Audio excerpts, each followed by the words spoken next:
ఈరోజు ఈ సజ్జన సాంగత్యానికి, ఈరోజు ఈ ఆత్మజ్ఞాన శిక్షణా తరగతికి విచ్చేసిన ఆత్మ బంధువులందరికీ కూడా నా యొక్క ప్రణామాలు. ముందుగా జగద్గురు బ్రహ్మర్షి పితామహ పత్రిజీకి నా ఆత్మ ప్రణామాలు. అలాగే నా గురువులు Hyderabad quantum life university founders doctor Newton, doctor Lakshmi గార్లకు మరియు పిరమిడ్ మాస్టర్స్ అందరికీ కూడా నా ఆత్మ ప్రణామాలు. అలాగే నాకు జన్మనిచ్చిన తల్లిదండ్రులకు, నాకు ఈ ఆధ్యాత్మిక ప్రయాణంలో ఎంతగానో తోడ్పడుతున్న నా కుటుంబ సభ్యులకు కూడా నా ప్రణామాలు. నా పేరు సూరారెడ్డి అండి. మాది కొమరపాలెం, సూర్య మోడర్న్ రైస్ మిల్. నేను 2009 మార్చ్‌లో గొల్లలమావిడ సీతాకుమారి గారు మరియు అప్పారావు గారి ద్వారా ఈ ధ్యాన మార్గంలోకి రావడం జరిగిందండి. ఆహ్, ఆ రోజు మా మా వదిన గారి ఇంటి దగ్గర క్లాస్ పెట్టడం జరిగిందనమాట. అప్పటికే సీతాకుమారి గారు, అప్పారావు గారు దంపతులు ఎవరైతే ధ్యానం క్లాస్‌లు ఆర్గనైజ్ చేయడం పట్ల ఇంట్రెస్ట్ ఉందో, వాళ్ళ దగ్గరికి వెళ్లి ధ్యానం నేర్పించడం, ఇవన్నీ కూడా చేసేవారు. ఆ రోజు ఆహ్, మా వదిన గారి ఇంటి దగ్గర క్లాస్ జరగడం, నేను ఆ క్లాస్‌కి పిలిచినప్పుడు వెళ్ళడం జరిగింది. అక్కడ మేడం క్లాస్‌లో ఆధ్యాత్మిక శాస్త్ర సిద్ధాంతాల గురించి చెప్తున్నారనమాట ఆ రోజు క్లాస్‌లో. అంటే పునర్జన్మ సిద్ధాంతం, కర్మ సిద్ధాంతం, యోగ సిద్ధాంతం, ఇవన్నీ కూడా ఆ రోజు ఈ ఆధ్యాత్మిక శాస్త్ర సత్యాలు. అదే ఆ ఆధ్యాత్మిక శాస్త్రమే ఈరోజు కూడా మనం చెప్పుకోబోతున్నాం. సో, ఎప్పుడైతే ఆ రోజు క్లాస్‌లో ఈ సత్యాలు, ఈ అవగాహనలు, ఈ సిద్ధాంతాలు చెప్పారో, నాకు చిన్నప్పటి నుంచి ఎన్నో డౌట్స్ ఉండేవన్నమాట. అసల సృష్టి రచన ఏంటి? నేనెవరిని? ఆహ్, నేను ఏం చేయడానికి వచ్చాను ఈ భూమి మీదకి? నేను ఫేస్ చేస్తున్న ఛాలెంజెస్‌ని, సవాళ్ళని ఎందుకొస్తున్నాయి నాకు? నేను వాటిని ఇంకా బాగా ఎలా ఎదుర్కోవాలి? ఈటిల నుంచి ఏం నేర్చుకోవాలి నేను? అసలు కర్మ సిద్ధాంతం అనేది ఉందా లేదా? కర్మ అనేది ఉందా లేదా? ఇటువంటి డౌట్స్ అన్నీ ఉండేవన్నమాట చిన్నప్పుడు. కాకపోతే నాకెప్పుడు సమాధానం దొరకలేదు. అయితే ఎప్పుడైతే ఆ రోజు క్లాస్‌లోకి వెళ్లి మేడం చెప్పిన క్లాస్ విన్నానో, చాలా క్లారిటీ రావడం జరిగిందనమాట. అప్పటి నుంచి ఉన్న కన్‌ఫ్యూజన్స్ అన్నీ కూడా నాకు ఆహ్, క్లారిటీ అవినట్టు అనిపించడం. అంతే కాకుండా ఇదే అసలైన మార్గం. ఇందులోనే సత్యం ఉంది. ఈ సత్య మార్గాన్ని, ఈ ధ్యాన మార్గాన్ని ఎప్పటికీ వదిలిపెట్టకూడదు. అని చెప్పేసి నేను నిర్ణయించుకొని, ఆ రోజే ఎప్పుడైతే కర్మ సిద్ధాంతం విన్నానో, నేను శాకాహారి కింద మారిపోవడం. ధ్యానం చేసుకుంటూ ఆ రోజు నుంచి రెగ్యులర్‌గా ధ్యానం చేయడం. ఆహ్, అప్పటినుంచే ధ్యాన ప్రచారం చేయడం. ఇలాగా చేస్తూ వస్తున్నానండి. హ్మ్. ఈ క్రమంలో ఎంతో మందికి ధ్యానం నేర్పించడం. ఆహ్, అలాగే మా కుటుంబ సభ్యులు కూడా అందరూ శాకాహారులుగా మారిపోవడం జరిగిందండి. ఆహ్, ఇలా అదే విధంగా పిరమిడ్ కూడా నేను ఉపయోగించుకునేవాడిననమాట. చక్కగా ఆహ్, 2/2 పిరమిడ్స్ రూమ్‌లో హ్యాంగ్ చేసుకొని ధ్యానం చేయడం. అలాగే ఆహ్, ఒక టొమాటో ఉందంటే పిరమిడ్ దగ్గర పెట్టి, ఆ టొమాటోని మామూలుగా అయితే టొమాటో ఒక వారం రోజులకు మించి రాదండి. కుళ్ళిపోతుందనమాట. కానీ పిరమిడ్‌లో పెట్టిన టొమాటో ఒక నెల రోజులు దాటినా సరే ఫ్రెష్‌గానే ఉండేది. అలా చిన్న చిన్న ఎక్స్‌పెరిమెంట్స్ చేయడం. ఇలా జరుగుతున్న క్రమంలో 2015లో మా ఇంటి పైనే రూఫ్ టాప్ పిరమిడ్ 12/12 పిరమిడ్ నిర్మించుకోవడం జరిగిందండి. 2015 ఫిబ్రవరి 4 తారీఖు స్వయంగా బ్రహ్మర్షి పితామహ పత్రిజీ వచ్చి పిరమిడ్ ఓపెనింగ్ చేసి 12/12 పిరమిడ్. ఒకేసారి ఒక 30 మంది కూర్చొని ధ్యానం చేసుకునే పిరమిడ్ అన్నమాట. హ్మ్. శ్రీ విఘ్నేశ్వర పిరమిడ్ ధ్యాన మందిరం అని చెప్పేసి దానికి నామకరణం కూడా చేశారు. ఎంతో అద్భుతంగా ప్రారంభోత్సవం జరిగింది. ఆహ్, ఒకసారి మాడుగులు వెళ్ళినప్పుడు పత్రి సార్ అడిగారనమాట. పిరమిడ్‌కి ఎవరన్నా వస్తున్నారా? ధ్యానం జరుగుతుందా అని చెప్పేసి. అప్పుడు నాకు ఆలోచనొచ్చింది. పిరమిడ్ కట్టుకున్నాను. నేను ధ్యానం చేసుకుంటున్నాను. ఆహ్, సామూహిక ధ్యానం చేస్తే ఎలా ఉంటది? నాకు ధ్యాన ప్రచారం చేయాలని ఉండేది. సామూహిక ధ్యానం చేసి చుట్టుపక్కల వాళ్ళకి కూడా ఆహ్, అవకాశం ఇస్తే బావుంటది కదా! అని చెప్పేసి మా మా తల్లిదండ్రులు, మా కుటుంబ సభ్యులతో చెప్పడం. వాళ్ళు ఎంతో సహృదయంతో ధ్యానం గ్రూప్ మెడిటేషన్ చేసుకోవడానికి అంగీకరించడం. వాళ్ళు సో, ఏంటంటే అప్పటినుంచి ఒక 2.5 సంవత్సరాలు నిర్విరామంగా ప్రతిరోజు మధ్యాహ్నం 2-3 ధ్యానం జరిగేదండి. మాకు ఆహ్, బయటే మెట్లుంటాయి. సో, ఏంటంటే డైరెక్ట్‌గా పిరమిడ్‌లోకి రావడం. అందరూ చక్కగా మెడిటేషన్ చేసుకోవడం. అప్పుడప్పుడు క్లాసెస్ చెప్పుకోవడం.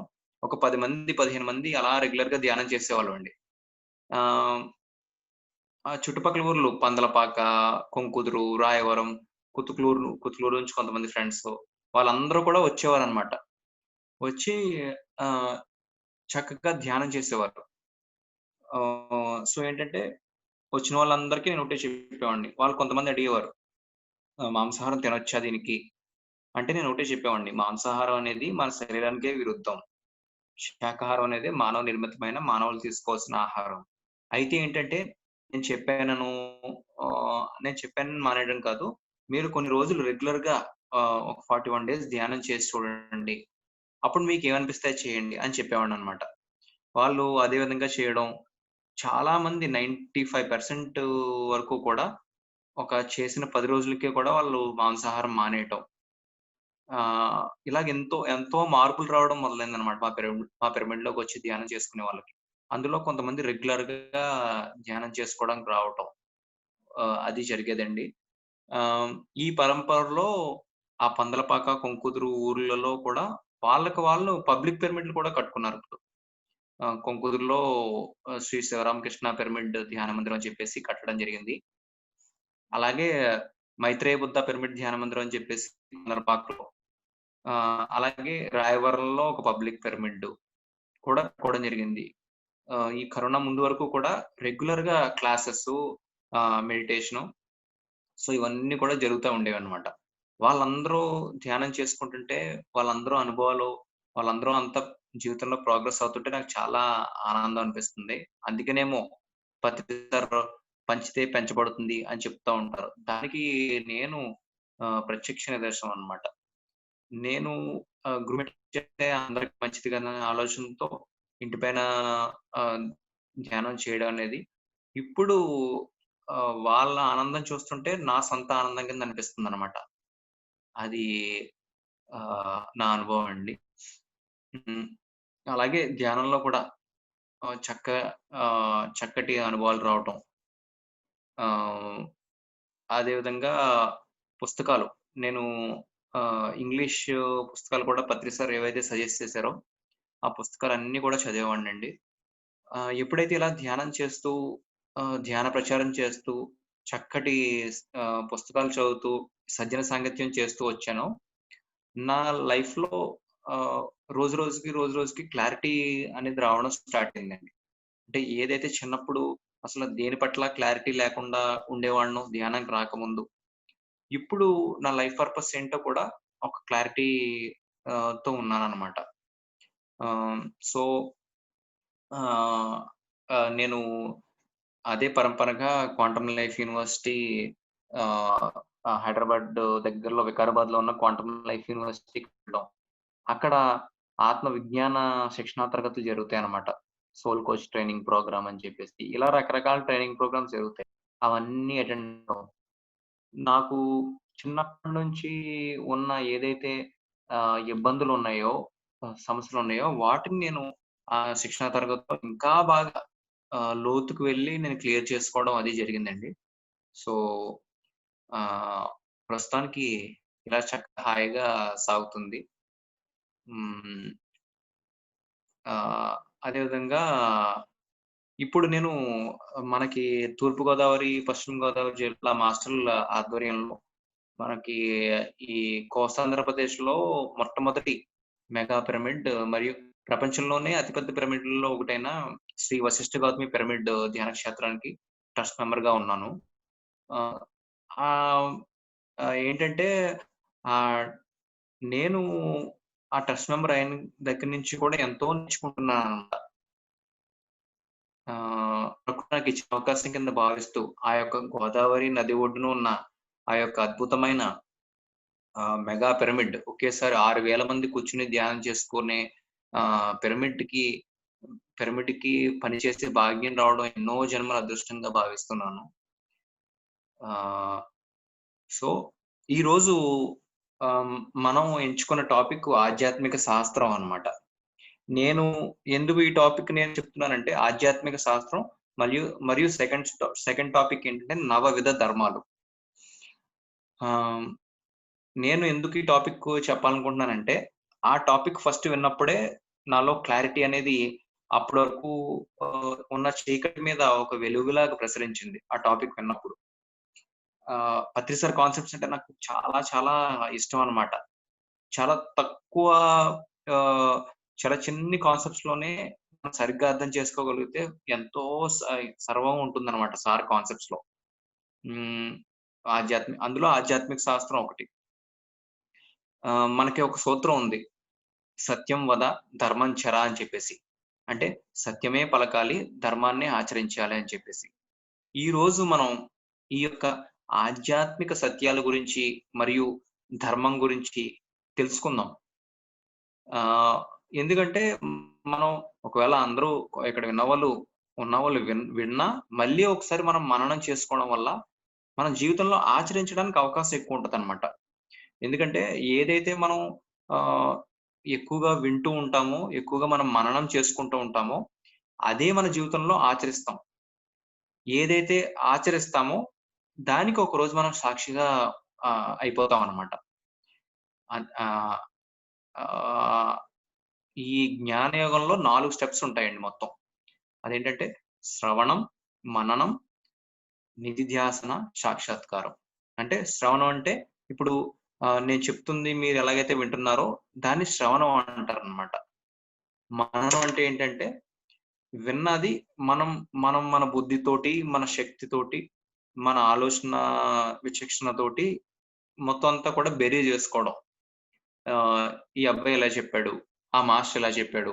ఏది కరెక్టో, ఏది ఎంతవరకు మన జీవితంలో ఆచరించుకోదగినవి. ఇవన్నీ కూడా మనం బేరీజు వేసుకోవడాన్ని మననం అంటారనమాట. తర్వాత నిధిధ్యాసన. ఎప్పుడైతే మనం విన్నది మనకి కరెక్ట్. ఇది కరెక్ట్. ఇది జీవితంలో మనం ఆచరించాలి. ఇది ఆచరించడం వల్ల మనం బాగుపడతాం. మనకి బావుంటది లైఫు. అని ఎప్పుడైతే మనకనిపిస్తదో దాన్ని మనం నిధిధ్యాసన అంటే ప్రాక్టీస్‌లో పెడతాం అన్నమాట. ఏదైతే మనం ఆచరణలో పెడతామో అదే కొన్ని రోజులకి మనం అయిపోతాం అన్నమాట. అంటే దానికి సాక్షిగా చక్కగా మనం చేస్తూ ఉంటాం. సో, దీన్నే జ్ఞానయోగంలో ఉన్న 4 పార్ట్స్ అన్నమాట. శ్రవణం, మననం, నిధిధ్యాసన, సాక్షాత్కారం. ఈరోజు ఈ సత్యం వద ధర్మం చెర అనే యొక్క సూత్రానికి ఈ ఆధ్యాత్మిక సత్యాల గురించి తెలుసుకొని, అప్పుడు ధర్మం గురించి కూడా తెలుసుకుందాం. ఎందుకంటే ఎంత బాగా మనం తెలుసుకుంటూ ఉంటే, మన జీవితంలో ఆచరించడానికి అంత అవకాశం ఉంటుందన్నమాట. ముఖ్యంగా అందుకనే ఈరోజు నేను శాస్త్రం గురించి, ఆధ్యాత్మిక శాస్త్ర సిద్ధాంతాల గురించి చెప్పాలనుకుంటున్నాను. ఆహ్, ఆధ్యాత్మిక శాస్త్రాన్నే మనం జీవిత శాస్త్రం అని కూడా అనొచ్చనమాట. ఆధ్యాత్మిక శాస్త్రం అన్నా, జీవిత శాస్త్రం అన్నా కూడా ఒకటే. ఎందుకు ఆధ్యాత్మిక శాస్త్రం అవసరము అంటే గనక హ్మ్. ప్రతీది కూడా ఇప్పుడు మనం ఏదైనా సరే శాస్త్రం తెలుసుకొని చేయొచ్చు, తెలుసుకోకుండా చేయొచ్చు. ఆహ్, ఇప్పుడు ఒక వ్యవసాయం ఉందనుకోండి. ఒక వ్యవసాయానికి ఆహ్, ఏం చేయాలి? ఎంత మనం కలుపు ఎలా తీయాలి? ఇటువంటియన్నీ కూడా ఎప్పుడు మనం పంటకు నీరు అందించాలి. ఇటువంటియన్నీ కూడా తెలుసుకొని ఆచరించడాన్నే వ్యవసాయ ఆహ్, శాస్త్రం. అదే విధంగా బిజినెస్ ఉందనుకోండి. వ్యాపారం. వ్యాపారానికి ఎన్నో మెళకువలుంటాయి. ఎలా చేస్తే ప్రాఫిట్ వస్తది? ఎలా చేస్తే మనకి ఎక్కువగా మనకి అవుట్‌పుట్ వస్తది. హ్మ్. ఎలా చేస్తే మనం మార్కెట్‌లో సక్సెస్ అవ్వగలం. ఇటువంటియన్నీ తెలుసుకోవడాన్నే వ్యాపార శాస్త్రం అంటారు. అలాగే ఖగోళ శాస్త్రం. ఆహ్, ఆకాశం గురించి ఆకాశంలో ఉండే ఈ యొక్క ప్లానెట్స్ గురించి వాటన్నిటి గురించి తెలుసుకోవడమే ఖగోళ శాస్త్రం. మరి అలాగే ప్రతీదీ మనం చిన్నప్పుడు చదువుకున్నాం. భౌతిక శాస్త్రం, గణిత శాస్త్రం ఇవన్నీ కూడా. మరి ప్రతి చిన్నదానికి ఒక శాస్త్రం ఉన్నప్పుడు, ఈ జీవితం అనే ఒక గొప్ప విషయానికి శాస్త్రం ఉండదండి?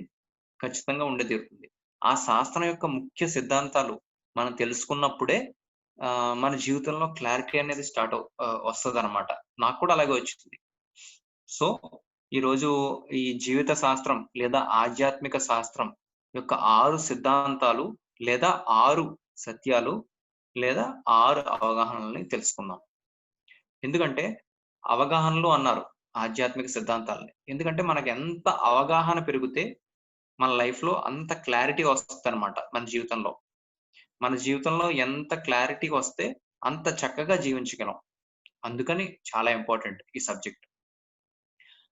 అందులో మొదటి సిద్ధాంతం వచ్చేసి ఆత్మ సిద్ధాంతము లేదా ఆత్మ సత్యము, ఆత్మ అవగాహన. ఈ స్ ఈ స్ ఈ సూత్రం, ఈ సత్యం ఏమని చెప్తుందంటే, మనం ఈ శరీరం మాత్రమే కాదు. మనం ఒక ఆత్మ పదార్థాలము.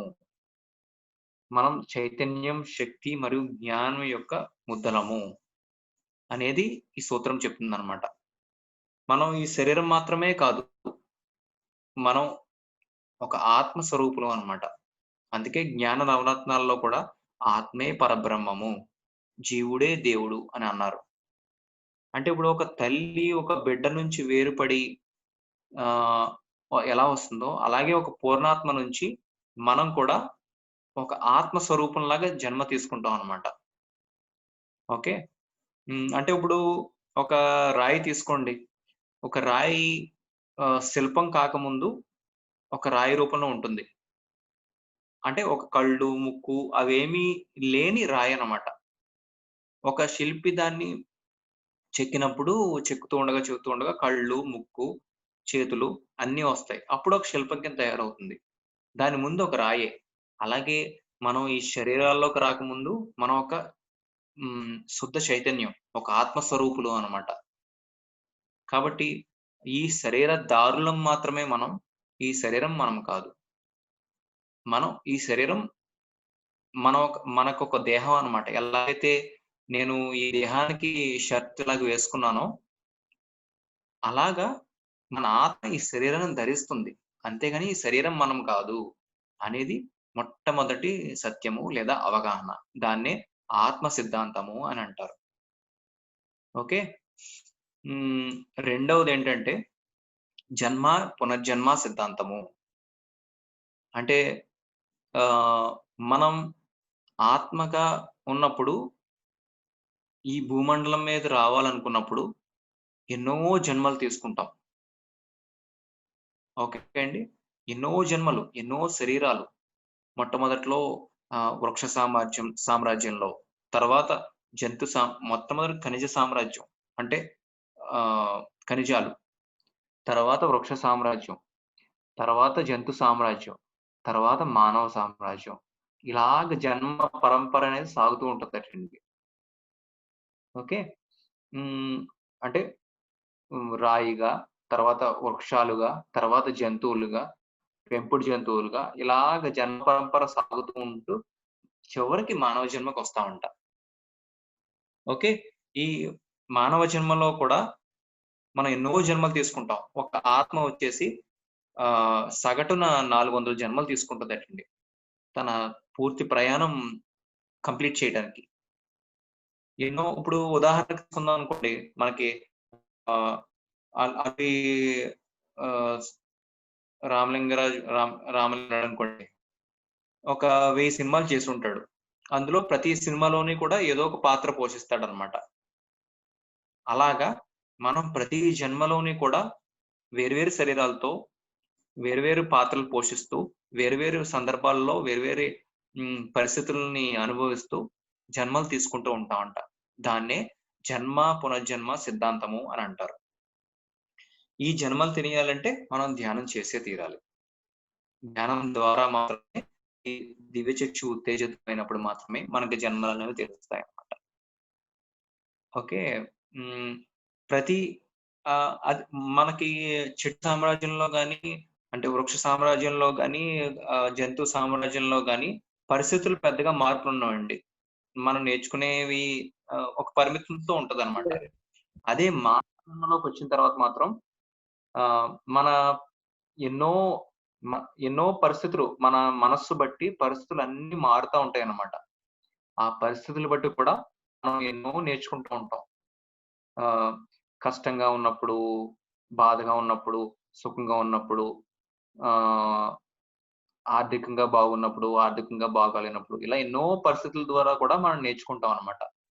ఒ ఒక రా ఒక రాజు ఒక జన్మలో ఒక రాజుగా, ఒక జన్మలో ఒక ఆహ్, సేవకుడుగా, ఒక జన్మలో ఆడగా, ఒక జన్మలో మగగా, ఒక జన్మలో స్త్రీ, ఒక జన్మలో పిల్లలు లేకుండా, ఒక జన్మలో పిల్లలు నిండుగా ఉండి, అలా రకరకాల పరిస్థితులు, రకరకాల ఆహ్, పాత్రలతో మనం జన్మిస్తామటండి.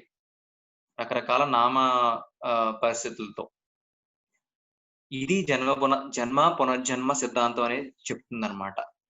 ప్రతి జన్మ కూడా ఇంకొక జన్మకి కంటిన్యూషనే. ఇప్పుడు మనం ఒక పుస్తకం తీసుకున్నాం అనుకోండి. ఆ పుస్తకం మనకి 1000 పేజీల పుస్తకం డైరెక్ట్‌గా 600 పేజీ ఓపెన్ చేసి మనం చదివేద్దాం అనుకుంటే మనకు అర్థమవుతుందండి? మనకర్థం అవ్వదు. ఫస్ట్ నుంచి చదువుకుంటా వస్తే ఆ కనెక్షన్ ఒకదానికొకటి, ఒకదానికొకటి, ఒకదానికొకటి లింక్ ఏంటనేది ఓహో! ఇది ఈ సీన్ ఎందుకు జరుగుతుందనమాట 600 పేజ్‌లో. ఈ సన్నివేశం ఎందుకు జరుగుతుందనమాట అని చెప్పేసి మనకి ఒక క్లారిటీ వస్తదనమాట. అదే లేదు 600 పేజీలోనే చదివేసి ఆ పేజ్ ఒకటే చదివేసి ఎందుకిలాగ అయిపోతుంది నా లైఫు? ఏంటి ఇలాగవుతుంది?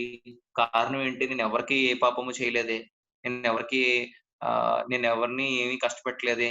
నాకెందుకు ఇలాగ ఇబ్బందవుతుంది అంటే మనకర్థం కాదు. అందుకే జన్మ, పునర్జన్మ సద్ సద్ సిద్ధాంతం అనేది చెప్తుందనమాట. మనం ఈ జన్మకు సంబంధించిన వాళ్ళం మాత్రమే కాదు. ఎన్నో జన్మలకు సంబంధించిన వాళ్ళము అనేది జన్మ, పునర్జన్మ సిద్ధాంతం. ఇది రెండోది. మూడో సిద్ధాంతం ఏంటంటే కర్మ, కర్మఫల సిద్ధాంతం. ఈ సిద్ధాంతం ఏమని తెలియజేస్తుందంటే, మనం ప్రతి జన్మలోని కూడా ఎన్నో కర్మలు చేస్తూ ఉంటాం. మన మనుగడకు, మన ఆహార మన భుక్తికి, మన డెవలప్‌మెంట్ కోసం, అంటే మన ఎదుగుదల కోసం, మన పేరు కోసం, ప్రతిష్ట కోసం ఇలాగ ఎన్నో రకాల కర్మలు చేస్తూ ఉంటాం.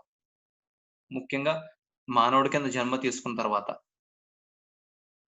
ఈ సిద్ధాంతం ఏమని చెప్తుందంటే, చేసిన ప్రతి కర్మకు కూడా దాని ఫలితం ఉండి తీరుతుంది. అనేదే కర్మ, కర్మఫల సిద్ధాంతం. ఇప్పుడు ఒక విత్తనం వేసామనుకోండి, అది ఒక నెల రోజుల్లో దానికి పంట రావచ్చు. కానీ దాని పరిస్థితులు అనుకూలంగా అది ఎప్పుడు టైమొస్తే అప్పుడు పంట రావచ్చు. లేదా ఒక మామిడి విత్తనం వేసామనుకోండి, మామిడి చెట్టు రావడానికి కొంచెం టైం పడుతుంది. కానీ వచ్చి తీరుతుందనమాట. టైం వచ్చినప్పుడు. సేమ్ మనకు కూడా మన కర్మ ఆహ్, గతానిదైతే మన కర్మఫలం ఇప్పటిదనమాట. లేదా మన కర్మ ఇప్పటిదైతే మన కర్మఫలం భవిష్యత్తులో ఉంటుందనమాట. అదే కర్మఫల సిద్ధాంతం తెలియజేస్తుంది. మనకి మనం ఆధ్యాత్మిక సత్యం ఏం చెప్తుందంటే, పూర్వజన్మ పాపకృతం వ్యాధి రూపేణ పీడ్యతే. అంటే పూర్వజన్మలో చేసిన పాపాలు వ్యాధి రూపంలో పీడిస్తాయి. అలాగే పూర్వజన్మ పుణ్యం భోగరూపేణ శోభ్యతే. అంటే పూర్వజన్మలో చేసిన పుణ్యాలు మనల్ని భోగం రూపంలో మనల్ని వరిస్తాయి. ఓకే. అంటే మనం మనం పూర్వంలో చేసిన పాపాలే మనకు వ్యాధుల రూపంలో వస్తాయి. మన పూర్వంలో చేసిన పుణ్యాలే మనకి భోగాల రూపంలో వస్తాయి. అంతేగాని ఏ భగవంతుడో మనకి వ్యాధులను గాని, ఏ భగవంతుడో మనకి భోగాలను గాని సృష్టించడనమాట. అందుకే ఆహ్, భగవద్గీతలో కూడా శ్రీకృష్ణుడు ఉద్ధరేదాత్మనాత్మానం అన్నాడు. ఆహ్, గౌతమ బుద్ధుడు కూడా అప్పో దీపో భవ. అంటే ఎవరి ఆత్మను వాళ్ళే ఉద్ధరించుకోవాలి. ఎవరి జీవిత దీపాన్ని వాళ్ళే వెలిగించుకోవాలి. అంతేగాని పైనుంచి మిమ్మల్ని ఆహ్, ఆహ్, రక్షించే లేదా శిక్షించే భగవంతులు ఉండరు అని చెప్పేసి ఈ ఆధ్యాత్మిక శాస్త్రం బోధిస్తుందనమాట. స్వీయ బాధ్యత బోధిస్తది ఆధ్యాత్మిక శాస్త్రం అనేది. ఇది మూడవ సిద్ధాంతం. కర్మఫల సిద్ధాంతం. నాలుగవ సిద్ధాంతం ఏంటంటే పురోగమన సిద్ధాంతము. అంటే ఈ సిద్ధాంతం పురోగమన సిద్ధాంతం ఏమని చెప్తుందంటే మనకెప్పుడూ కూడా ఎదుగుదలే గాని వెనక్కి వెళ్ళిపోవడం అనేది ఎప్పుడూ ఉండదు. ఇదే పురోగమన సిద్ధాంతం. ఒక ఆత్మకి అలా ముందుకు వెళ్ళిపోవడమే గాని, వెనక్కి వెళ్ళిపోవడం అనేది ఉండదు అనేది తెలియజేస్తుంది ఈ సిద్ధాంతం. మనకెప్పుడైతే ఈ సిద్ధాంతం గురించి సరిగ్గా తెలియదో, మనం ఎప్పుడు కూడా నేనేమన్నా తప్పు చేస్తున్నానేమో, నేను సరిగ్గా లేనేమో, నా ఎదుగుదల సరిగ్గా లేదేమో, అనేది ఎప్పుడు కూడా మనకి గిల్టీ కాన్షియస్‌నెస్ అంటే నేర భావన ఎప్పుడూ ఉంటూ ఉంటుందన్నమాట. ఈ సిద్ధాంతం ఎప్పుడైతే తెలిసిందో, మనకు అవగాహనకొచ్చిందో, ఆ గిల్టీ కాన్షియస్‌నెస్ అనేది పోతుంది. ఉదాహరణకు ఆహ్, ఓహ్, ఒక అబ్బాయికి 100కి 30 మార్కులు వచ్చినియనుకోండి. మనం ఏమంటామంటే, ఆ అబ్బాయి ఫెయిల్ అయిపోయాడు. ఆ అబ్బాయికేమి చేత కాదు అంటామనమాట. కాకపోతే ఆహ్, ఇంతకు ముందు అసలు 100కి ఏమి తెలియని అతను ఒక 30% నేర్చుకున్నాడనమాట. ఇంకో 70% నేర్చుకోవాల్సిందుంది. అని మనకెంతొచ్చు అనేది, ఆ అబ్బాయికి ఎంతొచ్చు అనేది, ఆ అబ్బాయికి తెలుస్తుందనమాట. అది కూడా చాలా పాజిటివే గదండీ! మనం చూసే విధానం బట్టే చూడబడేదుంటుంది.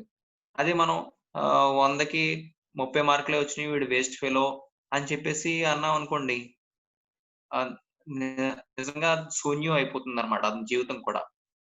చాలా మంది లైఫ్‌లో ఇప్పుడు పిల్లల భవిష్యత్తంతా కూడా ఇలాగే పాడైపోతుంది. సూసైడ్ చేసుకోవడం, డిప్రెషన్‌కి వెళ్ళిపోవడం, ఫస్ట్ ర్యాంకు రాలేదని డిప్రెషన్‌లోకి వెళ్ళిపోవడం, సెకండ్ ర్యాంక్ వచ్చిందని. మనం ఈ ఆధ్యాత్మిక శాస్త్రం తెలియక ఎంత మూర్ఖత వైపు వెళ్ళిపోతున్నామో. ఆహ్, అందుకే, అందుకే పత్రి సార్ ఎప్పుడు అంటారనమాట. కాంపిటీటివ్ స్పిరిట్ కాదు మనకు కావాల్సింది కోఆపరేటివ్ స్పిరిట్ ఉండాలి.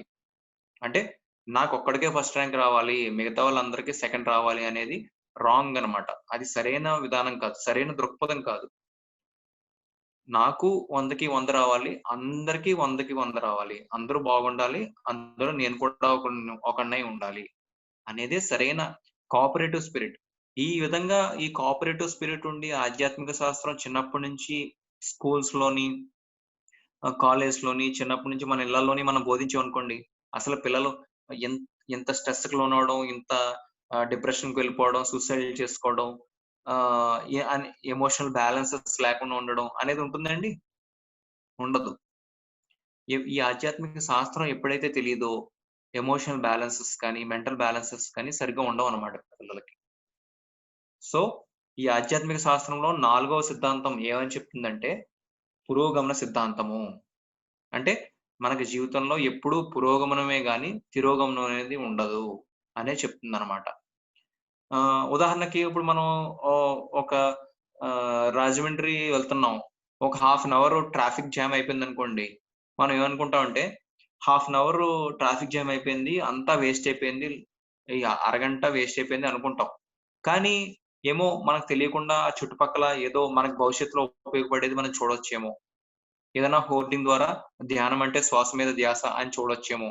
అది చూసి మనం భవిష్యత్తులో ఆ ధ్యానం గురించి తెలుసుకొని మనం కూడా ఒక ధ్యానంలోకి రావచ్చు. సో, ఏంటంటే ఎప్పుడూ కూడా మనకి ఏదో ఒకటి ఉపయోగపడేదే ఉంటుందో తప్ప జీవితంలో వెనక్కి వెళ్ళిపోవడం అనేది ఉండదు అనేదే పురోగమన సిద్ధాంతం అనేది తెలియజేస్తుందనమాట. ఈ సందర్భంగా మార్పు అనే పదం గురించి కూడా నేను చెప్పాలనుకుంటున్నాను. ఇంగ్లీష్‌లో చేంజ్ అని అంటారు. ఎందుకంటే ఇప్పుడు ఈ భూమి మీద ఎంతో గొప్ప పెనుమార్పు జరుగుతున్న రోజులనమాట ఇవి. ఇప్పుడు మనం చూస్తూనే ఉన్నాం. కరోనా, కోవిడ్-19 అసలు ప్రతి ఒక్కళ్ళని కూడా బంధించేసిందనమాట. మనం ఏమి ముందరికి వెళ్ళకుండా ఉండే పరిస్థితి చాలా మందికి ఉండిపోయింది. ఇది ఒక గొప్ప మార్పనమాట. మనం చూసే విధానం బట్టి ఉంటుంది. ఈ మార్పు ద్వారా ఇప్పుడొచ్చిన మార్పు ద్వారా ఎంతో మంది ధ్యానంలోకొస్తారు. ఎంతో మంది ఆధ్యాత్మికతలోకొస్తున్నారు. ఎంతో మంది వాళ్ళ లోపలికి వాళ్ళెళ్తున్నారు. ఇప్పటివరకు బిజీగా బయట తిరగడం, బయట అంతా చూసుకోవడమే సరిపోయింది అందరికి. ఇప్పుడేం చేస్తున్నారు వేరే ఆప్షన్స్ ఏవి లేక, వాళ్ళ లోపలికి వాళ్ళు వెళ్లి ఆహ్, తన లోపలికి తను వెళ్తున్నాడన్నమాట ప్రతి మనిషి. తనలోకి తను చూసుకుంటున్నాడు. చాలా మంది ఇదే మొట్టమొదటిసారి చూసుకోవడం. ఇది గొప్ప మార్పు. సో, ఏంటంటే మార్పనేది మనకి తెలిసినా తెలియకపోయినా మంచే చేస్తది ఎప్పుడు కూడా. అది మనకి అది జరుగుతున్నప్పుడు చాలా సార్లు తెలీదు. జరిగిపోయిన తర్వాత తెలుస్తదనమాట. లేదా మనం చూసే దృక్పథాన్ని మార్చుకుంటే మనకర్థమవుతుంది. ఆ మార్పనేది ఎప్పుడూ ఒక మంచే తీసుకొస్తది అని చెప్పేసి. నేనొక చిన్న కథ చెప్పాలనుకుంటున్నాను ఈ మార్పు గురించి. ఒక ఊర్లో అంట అండి ఒక రైతు ఉండేవాడంట. ఆ రైతుకి ఒక మంచి చక్కటి గుర్రం ఉండేదట. అయితే ఏమైందంటే, ఒకరోజు ఆ గుర్రం అనుకోకుండా అడవిలోకి పారిపోయిందట. దగ్గరే ఉన్న ఒక అడవిలోకి పారిపోయిందట. అప్పుడు ఆ ఊర్లో వాళ్ళందరూ వచ్చి అన్నారంట, "నీకసలు గుర్రాన్ని సరిగ్గా చూసుకోవడం రాదు నీకు. చూడు సరిగ్గా నువ్వు కట్టను కూడా కట్టలేదు. అదేమో పారిపోయి ఎళ్ళిపోయింది. ఆహ్, అడవిలోకెళ్ళిపోయింది. నీకు చెడ్డ జరిగిపోయింది" అని చెప్పేసి అన్నారట. అప్పుడు ఆ రైతన్నాడట, సైలెంట్‌గా ఉన్నాడట అంతే. గుర్రం వెళ్ళిపోవడం అనేది కరెక్టే. కానీ చెడ్డ జరిగిందో, మంచి జరిగిందో నాకు తెలీదు. ఎవరికీ తెలీదు. చూద్దాం అన్నాడంట. కొన్ని రోజులకి ఏమైందంట, ఆ గుర్రము ఇంకొక 10 అడవి గుర్రాలను తీసుకొని ఈయన దగ్గరికొచ్చిందట. అప్పుడు ఆ ఊరు గ్రామస్తులందరూ వచ్చన్నారట, నువ్వు చాలా అదృష్టవంతుడివి. నీకు చాలా మంచి జరిగింది. నీ గుర్రం అడవికి వెళ్లి 10 అడవి గుర్రాలను కూడా తీసుకొచ్చింది. నువ్వు వాటిలతో ఇంకా బాగా ఏం చేసుకోవాలనో చేసుకోవచ్చు. మంచి లాభం పొందుతావు అని జెప్పేసి ఊరు గ్రామస్తులన్నారట. అప్పుడు కూడా ఈ రైతు కరెక్టే గుర్రం ఎళ్ళింది. ఒక 10 అడవి గుర్రాలు తీసుకొచ్చింది. కానీ ఇది మంచిదో, చెడ్డదో నాకు తెలీదు, మీకు తెలీదు, ఎవరికీ తెలీదని చెప్తాడట. కొన్ని రోజుల తర్వాత ఏమైందట, వాళ్ళ కొడుకు ఆహ్, యువకుడైన కొడుకు ఆ అడవి గుర్రం మీద స్వారీ చేస్తూ కిందకి పడిపోయి కాలు విరగ్గొట్టుకున్నాడట. అప్పుడు గ్రామస్తులందరూ అన్నారట, ఆహ్, "ఈ అడవి గుర్రాలు అనవసరంగా తీసుకొచ్చింది మీ గుర్రం. ఇప్పుడు చూడు మీ కొడుకు ఆటిల మీద చేసి కాళ్ళు మొత్తం ఇరగ్గొట్టుకున్నాడు. ఎంత దారుణం జరిగిపోయింది, చెడ్డ జరిగిపోయింది" అని చెప్పేసి చెప్పారట. అప్పుడు కూడా రైతు కరెక్టే. గుర్రం ఎళ్ళింది. 10 అడవి గుర్రాలను తీసుకొచ్చింది. ఆ అడవి గుర్రం మీద ఎక్కి నా కొడుకు కాళ్ళు విరగ్గొట్టుకున్నాడు. కానీ ఇది మంచిదో, చెడ్డదో నాకు తెలీదు, మీకు తెలీదు, ఎవరికీ తెలీదని చెప్పాడంట. కొన్ని ఇలాగా కొన్ని రోజుల తర్వాత, కొన్ని వారాల తర్వాతంట, ఆ దేశంలో యుద్ధ వాతావరణం ప్రకటించబడిందట. యుద్ధం వచ్చిందట. అప్పుడు ఆహ్, అక్కడ ఉన్న యువకుల్ని ఎవరైతే అన్ని సవ్యంగా పనిచేసి ఎఫ్ ఆహ్, యోగ్యులై ఉంటారో, ఆ యువకులందరిని కూడా యుద్ధానికి తీసుకెళ్ళిపోయారట. దేశ్ పోరాడాల్సిందని చెప్పేసి. ప్రాణం పోతే పోతది ఆ యుద్ధంలో. కానీ మరి ఈ అబ్బాయికి కాళ్ళు ఇరిగిపోయింది కదండీ! రైతు వాళ్ళ బిడ్డకి. ఆ బిడ్డను మాత్రం వదిలేసారనమాట. ఆ యువకుడిని మాత్రం. చూడండి మరి. అప్పుడు ఊర్లో జనం అందరూ వచ్చేసి, "నువ్వు చాలా అదృష్టవంతుడివి. నీకు చాలా మంచి జరిగిపోయింది" అని జెప్పేసి మొత్తం మళ్ళీ మొదలుపెట్టారండి. అప్పుడు కూడా రైతు ఆహ్, అలా జరిగేదాన్ని గమనిస్తూ ఉన్నాడట. చూడండి మరి. ఏది మంచిది, ఏది మంచి జరిగింది, ఏది చెడ్డ జరిగింది అనేది ఎవరికైనా అర్థమవుతుందా? ఈ కథ ప్రకారం మనం నేర్చుకోవాల్సిందేంటంటే, మార్పు అనేది ఎప్పుడు అలా జీవితంలో జరుగుతూ ఉంటుంది. మనం సాక్షిగా ఆ రైతులాగా గమనించడం నేర్చుకోవాలి. అంటే మనకొచ్చే హ్మ్. మంచి అని ఏదైతే అనుకుంటామో దానికి పొంగిపోకుండా, చెడ్డ ఏదైతే అంటామో దానికి అనుకుంటామో దానికి పొంగిపోకుండా మనం మార్పుని అంగీకరించడం నేర్చుకోవాలి. అందుకే మన ఈ నాలుగో సిద్ధాంతం ఆధ్యాత్మిక శాస్త్రంలో నాలుగో సిద్ధాంతం పురోగమన సిద్ధాంతం ఏమని చెప్తుందంటే, మనకు తెలిసినా తెలియకపోయినా ఆత్మకి పురోగమనమే గాని తిరోగమనం అనేది వెనక్కి వెళ్ళిపోవడం అనేది ఎప్పుడు ఉండదు అనేది తెలియజేస్తుందన్నమాట నాలుగో సిద్ధాంతం. ఐదో సిద్ధాంతం ఏమని చెప్తుందంటే, యోగ సిద్ధాంతము, ఐదో సిద్ధాంతం యోగ సత్యము లేదా యోగ అవగాహన. ఈ పురోగమనంలో మనం ఎదుగుదల ఎప్పుడూనే ఉంటుంది. వెనక్కి వెళ్ళిపోవడం ఉండదని తెలుసుకున్నాం. అయితే యోగ సిద్ధాంతం ఏమని చెప్తుందంటే, మన వే మన ఎదుగుదలని మనం వేగవంతం చేసుకోవచ్చటండి. అంటే ఇప్పుడు మనం జర్నీ చేస్తున్నాం. రిక్షా మీద వెళ్ళినా వెళ్తాం, సై ఆహ్, సైకిల్ మీద వెళ్ళినా వెళ్తాం, బైక్ మీద వెళ్ళినా వెళ్తాం, లేకపోతే చక్కగా కారు మీద కూడా ఫాస్ట్‌గా వెళ్ళిపోవచ్చు. ఎంత స్పీడ్‌లో వెళ్తాం అనేది మన ఇష్టం. అలాగా మన ఆత్మ పురోగతి అనేది ఆహ్, యోగంలో ఉంటే ఆ పురోగతిని చక్కగా వేగవంతం చేసుకోవచ్చటండి. అంటే ఉదాహరణకి మీరు ఒక 30 నెల రోజుల నుంచి ధ్యానం చేస్తున్నారు. ధ్యానం అనేది యోగం అన్నమాట. ధ్యాన యోగంలో ఉండడం వల్ల మీ ఆత్మ పురోగతి మీ జీవితంలో పురోగతి అనేది వేగవంతంగా ఉంటుందన్నమాట. లేదా ఒక చక్కటి ఒక పుస్తకం చదివారనుకోండి. ఒక మంచి పుస్తకం ఒక యోగి ఆత్మకథ. యోగానంద పరమహంసది. ఆ పుస్తకం చదివారనుకోండి, జీవిత సత్యాలు ఎప్పుడైతే తెలిసినాయో, మీ ఆత్మ పురోగతి చాలా వేగవంతంగా ఉంటదనమాట. అలాగే ఒక చక్కటి క్లాస్ విన్నారు. మీ ఆత్మ పురోగతి చాలా వేగవంతంగా ఉంటుందనమాట. దాన్నే యోగ సిద్ధాంతం అంటారు. అంటే ధ్యాన యోగంలో గాని, జ్ఞాన యోగంలో గాని, కర్మయోగంలో గాని, యోగం అంటే కలయిక. దేనితో అయితే మనం కలయికతో ఉంటామో దాన్ని యోగం అంటారు. ఒక ఒక ఒక నేనిప్పుడు చెప్తున్నాను. నేనిప్పుడు చెప్పడం అనేది నా కర్మ అన్నమాట. ఆ కర్మతో నేను ఏకమై ఉన్నాను. అలాగే మీరు శ్రవణం చేస్తున్నారు. మీరు వినే యొక్క కర్మతో మీరు ఏకమై ఉన్నారు. లేదా ఒక ఒక గృహిణి వంట చేస్తది. ఆ వంటతో తను ఏకమై ఉందన్నమాట.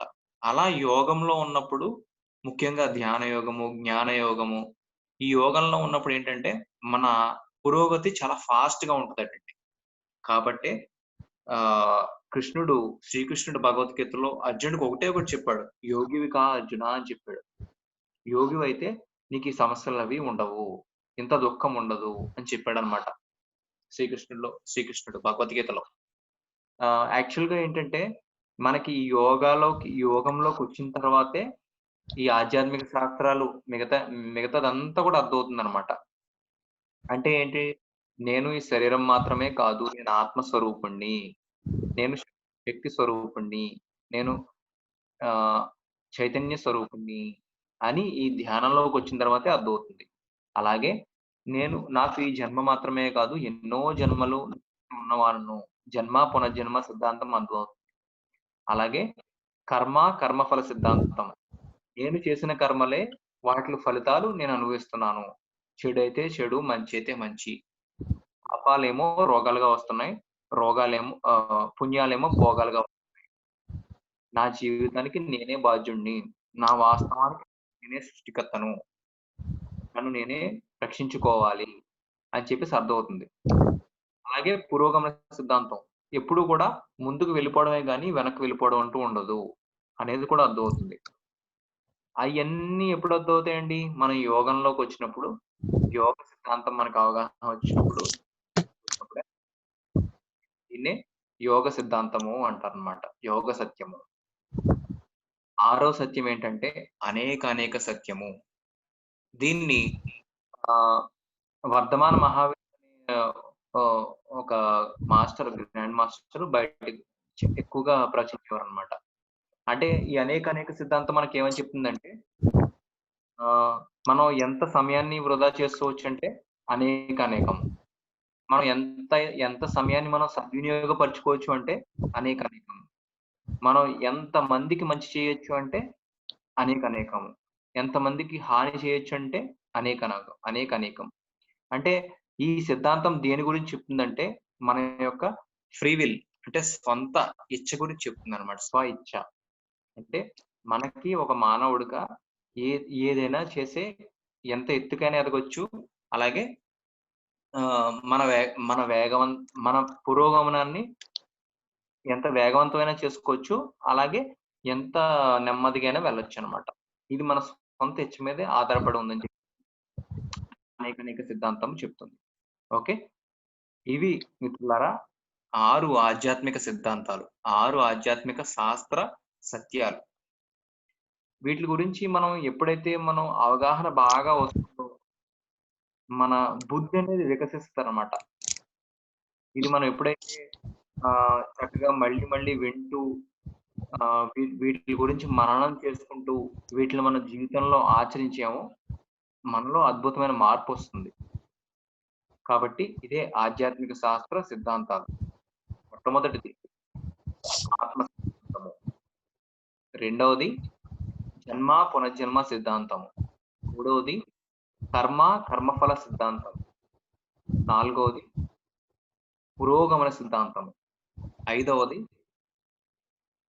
యోగ సిద్ధాంతము. ఆరవది అనేక సిద్ధాంతం. ఇవండి ఆధ్యాత్మిక శాస్త్రంలో 6 సిద్ధాంతాలు, 6 సత్యాలు, 6 అవగాహనలు. ఇవి మనం ఎప్పుడు కూడా మనం మనసులో ఉంచుకోవాలన్నమాట. అంటే ఇవి మనకు ఆధ్యాత్మిక శాస్త్రం తెలియడం వల్ల ఏమవుతుందంటే మన దృక్పథం మారుతుంది. మన శరీరానికి ఏదన్నా రోగం వచ్చేసిందనుకోండి, అల్ మనం ఎప్పుడైతే ఈ ఆత్మ సత్యాన్ని నేను ఆత్మను, నేను చైతన్య స్వరూపుడిని అని మనం ఎప్పుడైతే గుర్తు చేసుకుంటామో, మన లోపల ఉన్న శక్తి అంతా కూడా మనం ఈ శరీరం యొక్క స్వస్థతకు ఉపయోగించుకోవచ్చనమాట. మనం ఎప్పుడూ గుర్తుంచుకుంటూ ఉండాలి. నేను కేవలం ఈ శరీరం మాత్రమే కాదు, ఈ శరీరధారుడిని అని గుర్తుపెట్టుకుంటూ ఉండాలనమాట. అలాగే నేను కేవలం ఈ జన్మకి సంబంధించిన వాడిని మాత్రమే కాదు. ఎన్నో జన్మల నుంచి వస్తున్నాను. ఆ కర్మల ఫలితాలే నా కర్మల ఫలితాలు నేను భుజిస్తున్నాను. అనుభవాల కోసం. అంతే కదండీ! మన ఆత్మకి అనుభవాలే గొప్ప ఆస్తంట. మంచి చెడు అనేది ఆత్మకు అనవసరం అన్నమాట. అనుభవాలే గొప్ప ఆస్తి మన ఆత్మకి. ఆ అనుభవాల కోసం ఎన్నో జన్మలు తీసుకుంటూ ఉంటుంది. ఎన్నో కర్మలు చేస్తూ ఉంటుంది. ఆ కర్మల వల్ల మళ్ళీ వచ్చే కర్మ ఫలాలు అనుభవిస్తూ ఉంటుంది. మనకి పైన భూలోకంలోకి రాకముందు ఇవన్నీ ఉండవటండి. చలి, వేడి, మంచి, చెడు ఇవన్నీ ఉండవంట. అక్కడ ఏకత్వ స్థితిలో ఉంటామన్నమాట. ఇక్కడికొచ్చిన తర్వాత మాత్రం ఇక్కడ అన్నీ చేసి దాని ఫలితం మళ్ళీ మనం దాన్ని అనుభవించి, దాని అనుభవం కింద ఎలాగైతే బ్యాంక్‌లో మనం డబ్బులు దాచుకుంటామో, మన ఆత్మకి అవి అనుభవాల కింద చక్కగా ఒక ఆస్తి కింద ఉండిపోతుంది. అప్పుడే మనం అలా అనుభవాలు పొంది మనం జ్ఞాన నవరత్నంలో చెప్పుకున్నాం గదండీ! అనుభవమే జ్ఞానం అని చెప్పేసి. ఆ జ్ఞానం, అనుభవ జ్ఞానం పొంది మనం కూడా నేనే దేవుడిని అనే ఒక అద్భుతమైన సత్యాన్ని మనం కూడా తెలుసుకుంటాం. నేను ఒక సృష్టికర్తను అని మనం తెలుసుకుంటాం అన్నమాట. ఎలాగైతే ఒక తల్లి నుంచి వచ్చిన బిడ్డ తను కూడా ఏదో ఒక రోజు తల్లి అవుతుందో, అలాగే ఒక సృష్టికర్త నుంచి వచ్చిన మనం కూడా ఏదో ఒక రోజు మనం కూడా సృష్టికర్త అవుతాం. అదే మన జన్మ పరమార్థం అన్నమాట. ఇవన్నీ కూడా ఈ ఆధ్యాత్మిక శాస్త్రం చెప్తుంది. కర్మఫల సిద్ధాంతం, పురోగమన సిద్ధాంతం, యోగ సిద్ధాంతం. ఇప్పుడు మనం యోగంలో ఉన్నాం. చక్కగా నెల రోజుల నుంచి మీరందరూ ధ్యానం చేస్తున్నారు ప్రతిరోజు కూడా. ముఖ్యంగా ఈ దేవీ నవరాత్రుల్లో లలితా సహస్రనామాలు ఇవన్నీ ఎంతో చక్కగా గొప్ప సబ్జెక్ట్ తెలుసుకొని యోగంలో ఉన్నారు. ఇప్పుడు క్లాస్ వింటున్నారంటే నేను వినే వాళ్ళందరూ కూడా యోగంలో ఉన్నట్టు లెక్క.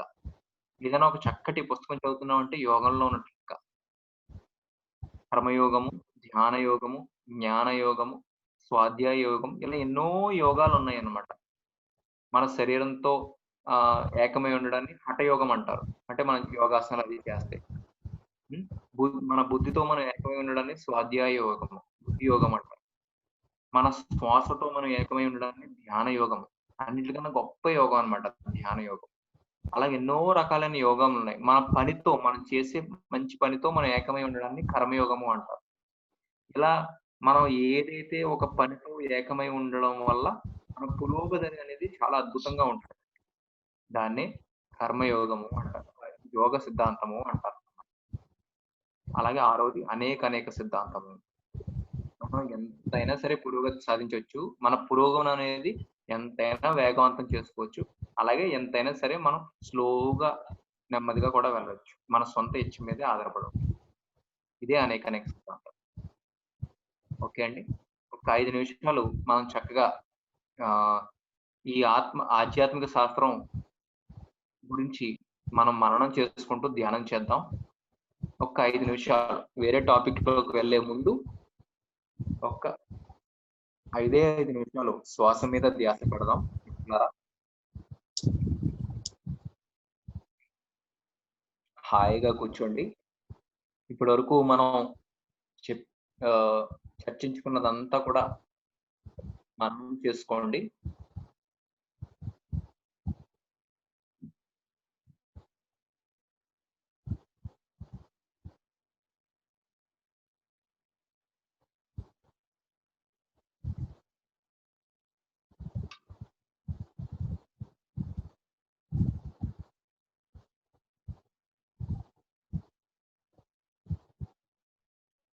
ఆధ్యాత్మిక శాస్త్రం అవగాహనలు మనలో ఎంత మన లోపల ఎంత నిక్షిప్తమై ఉంటే, మన జీవితం అంత హాయిగా ఉంటుందన్నమాట. ఇప్పుడు చూడండి, ఉదాహరణకి మన జీవితంలో ఎక్కడైనా తప్పు చేస్తున్నామేమో, వెనక్కి వెళ్ళిపోతున్నామేమో అనే అవగాహన మనలో ఉందనుకోండి, పురోగమన సిద్ధాంతం గురించి మనకు తెలీదనుకోండి, మనం ఎంతో నేర భావన, గిల్టీ కాన్షియస్‌నెస్‌కెళ్ళిపోతాం అన్నమాట. దానివల్ల ఎంతో ఇబ్బంది పడతాం. అదే చక్కగా ఈ పురోగమన సిద్ధాంతం గురించి మనకు తెలిసిందనుకోండి, జీవితంలో ముందరకు వెళ్ళిపోవడమే గానీ, వెనక్కి వెళ్ళిపోవడం అనేది ఉండదు. కొంచెం స్లోగా వెళ్ళడము, ఫాస్ట్‌గా వెళ్ళడం ఉంటది గానీ, వెనక్కి వెళ్ళిపోవడం అనేది ఉండదు.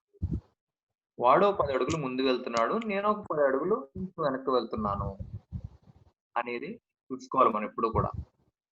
నిన్నటికి, ఈ రోజుకి నేను ఎంతైనా కొంతైనా ఇంప్రూవ్ అయ్యానా లేదా అనేది మనం చూసుకుంటే చాలు. అదే పురోగమన సిద్ధాంతం. అది తెలియలేదనుకోండి, నేను ఏదైనా తప్పు చేస్తున్నానేమో, నేను వెనక్కి వెళ్ళిపోతున్నానేమో అని చెప్పేసి మనల్ని మనం ఇబ్బంది పెట్టుకుంటాం. కానీ అది సత్యం కాదు. శ్వాస మీద ధ్యాస. ఒక్క 4 నిమిషాలు.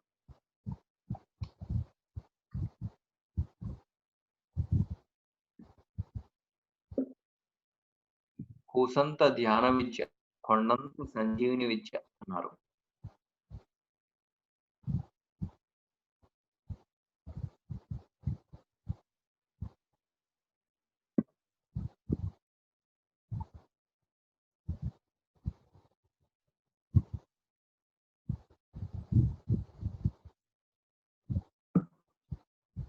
ధ్యాన యోగంలో ఉన్నవారు, మన శ్వాసతో మనం కలిసి ఉన్నవారం.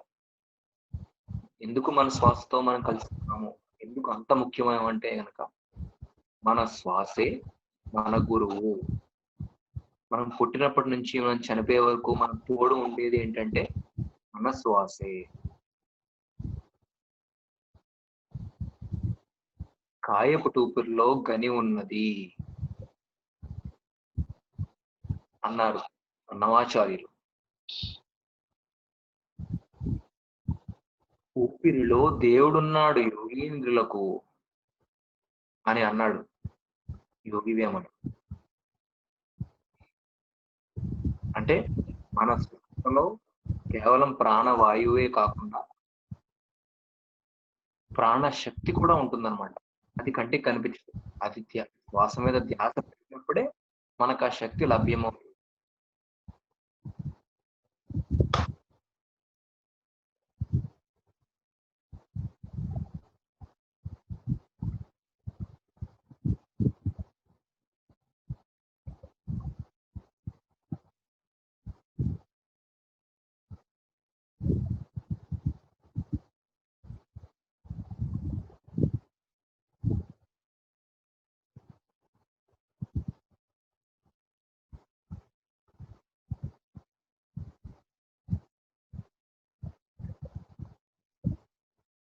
మరొక్క 3 నిమిషాలు శ్వాస మీద ధ్యాస.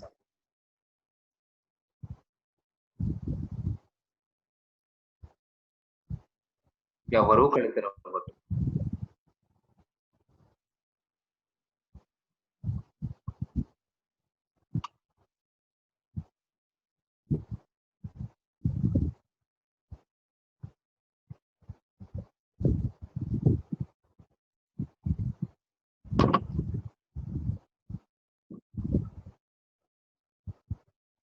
ఆఖరి ఒక్క నిమిషం.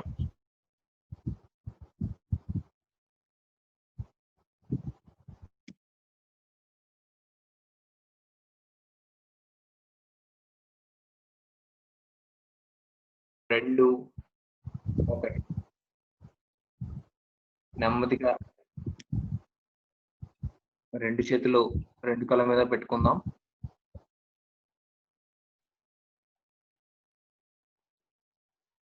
5, 4, 1. నెమ్మదిగా 2 అరచేతులు 2 కళ్ళ నుంచి తీసుకుంటూ కళ్ళు 2 తెరుద్దాం.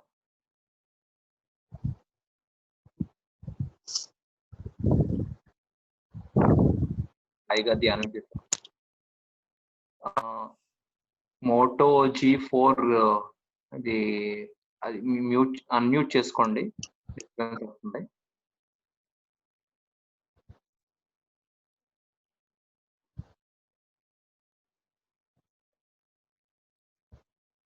ఒకసారి ఎవరిదైనా అన్మ్యూట్ లో ఉంటే మ్యూట్ చేసుకోండి.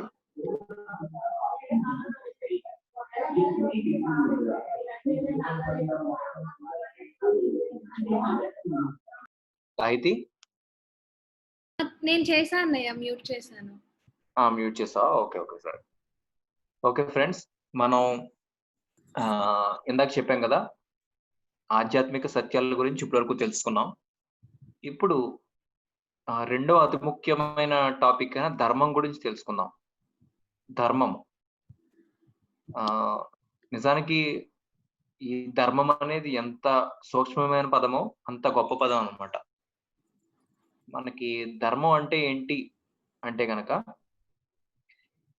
ధర్మానికి నిర్వచనం ఏమి ఇవ్వబడింది అంటే కనుక, ఏది చేయడం వల్ల మనకి ఈ లోకంలో ఈ భూమి మీద సుఖం, తర్వాత మనం చనిపోయిన తర్వాత కూడా అభ్యుదయం అంటే పురోగతి వస్తుందో దాన్నే ధర్మము అంటారు. అంటే ఏది చేయడం వల్ల మనకి ఈ లోకంలోను మరియు పరలోకంలోను కూడా అభ్యుదయం అనేది వస్తుందో దాన్నే ధర్మము అంటారు.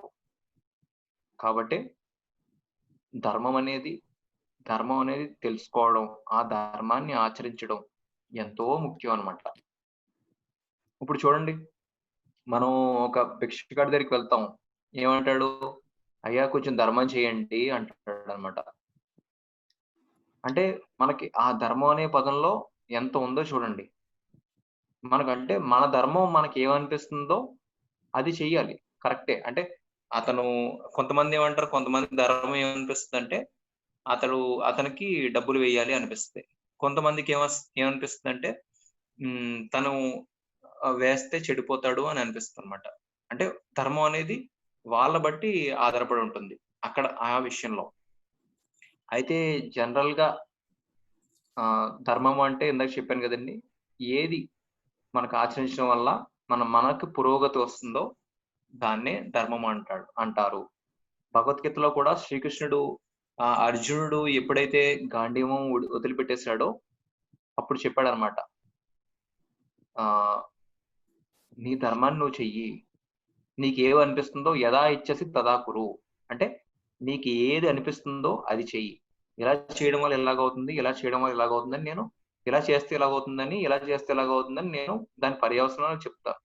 కాకపోతే నీకు స్వధర్మం ఏమనిపిస్తుందో, నీకు లోపల ఏదనిపిస్తుందో అదే చెయ్యి, అదే నీ ధర్మము అని చెప్పేసి ఆ యుద్ధ భూమిలో శ్రీకృష్ణుడు అర్జునుడికి ధర్మం గుర్తు చేశాడు అనమాట. సో ఇక్కడ మనకి ప్రతి ఒక్కటి కూడా ధర్మం బట్టే ఆధారపడి ఉంది.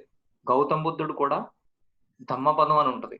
అంటే పాలీ భాషలో ధమ్మం అని అంటారు, మనకిక్కడ తెలుగు భాషలో ధర్మము అంటారు అనమాట. గౌతమ బుద్ధుడు కూడా ఎక్కువ ధర్మం మీదే ఎక్కువ చెప్పాడండి. అందుకే ధర్మ మహాచక్రం నిర్వర్తించాడు గౌతమ బుద్ధుడు అంటారు.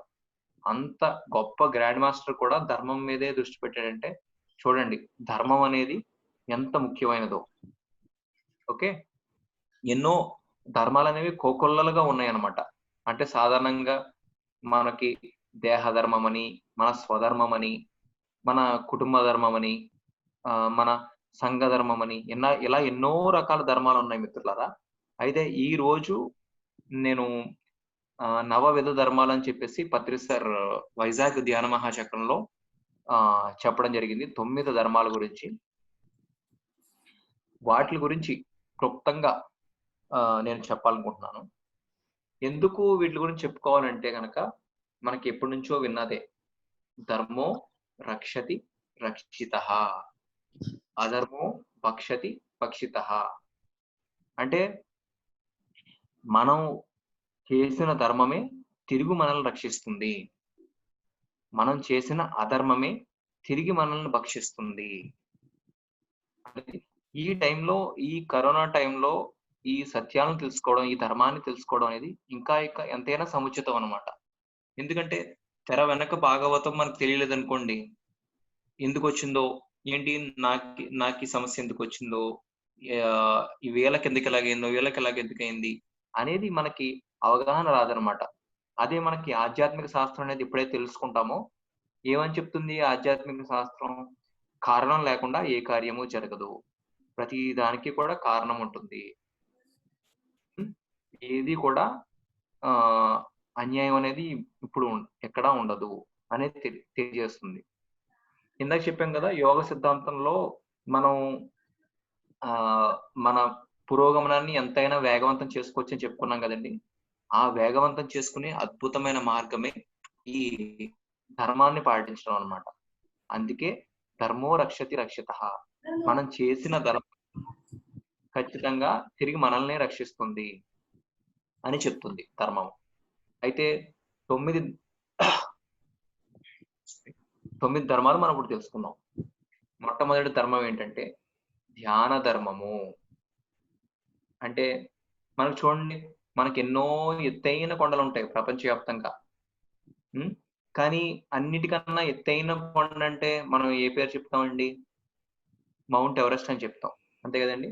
అంటే ఈ ప్రపంచంలో ధర్మాలు కోకొల్లలుగా ఉన్నా, అన్నిట్లికన్నా అత్యుత్తమమైన ధర్మము ధ్యాన ధర్మము. ప్రతిరోజు కూడా ఎవరి వయసు ఎంతుందో అన్ని నిమిషాలు ధ్యానం చేసే తీరాలి. ఎందుకంటే అది మన స్వధర్మము. ధ్యానం అనేది స్వయానికి సంబంధించిందనమాట. మనకు సంబంధించింది. స్వయం. మిగిలిన అన్ని ధర్మాలు కూడా పరానికి సంబంధించినయన్నమాట. అందుకే ధ్యాన ధర్మం అనేది అత్యంత హైయెస్ట్, అన్నిటికన్నా కూడా ఎలాగైతే కొండలకి మౌంట్ ఎవరెస్ట్ ఎత్తైనది చెప్పుకుంటామో, ధర్మాల్లో కన్నిటికల్లా కూడా ధ్యాన ధర్మం అనేది అత్యంత ముఖ్యమైనది. ఓకే. తర్వాత అంటే ఎవరు వయసు ఎంత ఉందో, 20 ఏళ్ల వాళ్ళు 20 నిమిషాలు, 30 ఏళ్ల వాళ్ళు 30 నిమిషాలు రోజుకి, 50 ఏళ్ల వాళ్ళు 50 నిమిషాలు, అలా ఎవరి వయసు ఎంత ఉందో అన్ని నిమిషాలు ఖచ్చితంగా చేసే తీరాలి. ధ్యానం వల్ల ఎన్ని లాభాలో చెప్పనలవి కాదు. అది ధ్యానం చేసిన వాళ్ళకే తెలుస్తుంది.